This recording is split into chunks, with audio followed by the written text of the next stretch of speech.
ಪರೀಕ್ಷೆಯಲ್ಲಿ ಉತ್ತಮ ಅಂಕ ಪಡೆದ ವಿದ್ಯಾರ್ಥಿಗಳಿಗೆ ಅರ್ಜಿ ಆಹ್ವಾನಿಸಿದೆ.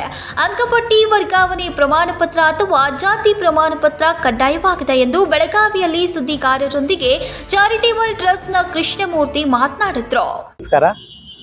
ಕನಕಶ್ರೀ ಚಾರಿಟೇಬಲ್ ಟ್ರಸ್ಟ್ ಬೆಂಗಳೂರು ಇವರು 2023-24ನೇ ಸಾಲಿನ ಶೈಕ್ಷಣಿಕ ವರ್ಷದಲ್ಲಿ ಬೆಳಗಾವಿ ಕಂದಾಯ ವಿಭಾಗ ಜಿಲ್ಲೆಗಳಲ್ಲಿ SLC ಮತ್ತು PUCಯಲ್ಲಿ ಹೆಚ್ಚಿನ ಅಂಕಗಳನ್ನು ಗಳಿಸಿದಂಥ ಕುರುಬ ಸಮಾಜದ ಹಾಲುಮತ ಸಮಾಜದ ವಿದ್ಯಾರ್ಥಿಗಳಿಗೆ ಪ್ರತಿಭಾ ಪುರಸ್ಕಾರವನ್ನು ಹಮ್ಮಿಕೊಂಡಿದೆ.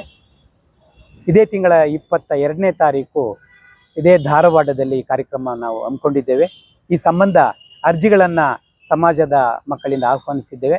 ದಯಮಾಡಿ ಅರ್ಜಿಗಳನ್ನು ಕಳಿಸ್ಕೊಟ್ಟು ಪ್ರತಿಭಾ ಪುರಸ್ಕಾರಕ್ಕೆ ಭಾಜನರಾಗಬೇಕು ಅಂತ ನಾನು PN Krishnamurthy Kanakashree charitable trust ಪರವಾಗಿ ನಾನು ಪ್ರಾರ್ಥನೆ ಮಾಡ್ತಾ ಇದ್ದೇನೆ. ಆತ್ಮೀಯರೇ, 2023-24ನೇ ಸಾಲಿನ ಶೈಕ್ಷಣಿಕ ವರ್ಷದಲ್ಲಿ ಬೆಳಗಾವಿ ಕಂದಾಯ ವಿಭಾಗದ ಹಾಲುಮತ ಕುರುಬ ಸಮಾಜದ ಮಕ್ಕಳು SSLC ಮತ್ತು PUCಯಲ್ಲಿ ಹೆಚ್ಚಿನ ಅಂಕಗಳನ್ನು ಗಳಿಸಿದಂಥವ್ರಿಗೆ ಪ್ರತಿಭಾ ಪುರಸ್ಕಾರವನ್ನು ಕನಕಶ್ರೀ ಚಾರಿಟೇಬಲ್ ಟ್ರಸ್ಟ್ ಬೆಂಗಳೂರು ಹಮ್ಮಿಕೊಂಡಿದೆ. ಇದನ್ನು ಇದೇ ತಿಂಗಳ 22ನೇ ತಾರೀಕು ಧಾರವಾಡದಲ್ಲಿ ನಾವು ಕಾರ್ಯಕ್ರಮ ಹಮ್ಮಿಕೊಂಡಿದ್ದೇವೆ.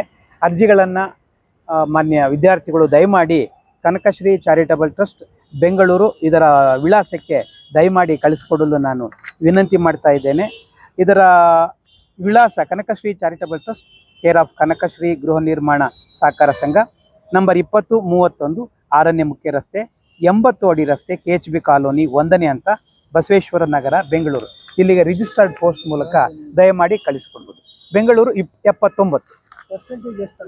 SSLCನಲ್ಲಿ 95 ಮತ್ತು ಅದಕ್ಕಿಂತ ಹೆಚ್ಚಿನ ಅಂಕಗಳು, PUCನಲ್ಲಿ 90 ಮತ್ತು ಅದಕ್ಕಿಂತ ಹೆಚ್ಚಿನ ಅಂಕಗಳನ್ನು ಗಳಿಸಿರ್ತಕ್ಕಂಥ ಮಕ್ಕಳು ಈ ಒಂದು ಪ್ರತಿಭಾ ಪುರಸ್ಕಾರಕ್ಕೆ ಅರ್ಹರಾಗಿದ್ದಾರೆ. ಬೆಳಗಾವಿಯಲ್ಲಿನ ಕನಕಶ್ರೀ ಚಾರಿಟೇಬಲ್ ವತಿಯಿಂದ ಪ್ರತಿಭಾ ಪುರಸ್ಕಾರಕ್ಕೆ ಅರ್ಜಿ ಆಹ್ವಾನಿಸಲಾಗಿದೆ. SSLCಯಲ್ಲಿ 95%ಕ್ಕಿಂತ ಅಧಿಕ, PUCಯಲ್ಲಿ 90%ಕ್ಕಿಂತ ಅಧಿಕ ಅಂಕ ಪಡೆದಿರುವ ಬೆಳಗಾವಿಯ ಕುರುಬ ಹಾಲುಮತ ಸಮುದಾಯದ ವಿದ್ಯಾರ್ಥಿಗಳು ಅರ್ಜಿ ಸಲ್ಲಿಸಬಹುದು ಎಂದರು. ಸಂಕಲ್ಪ ಶಿಂದೆ, ಕನ್ನಡಮ ನ್ಯೂಸ್ ನೆಟ್ವರ್ಕ್, ಬೆಳಗಾವಿ.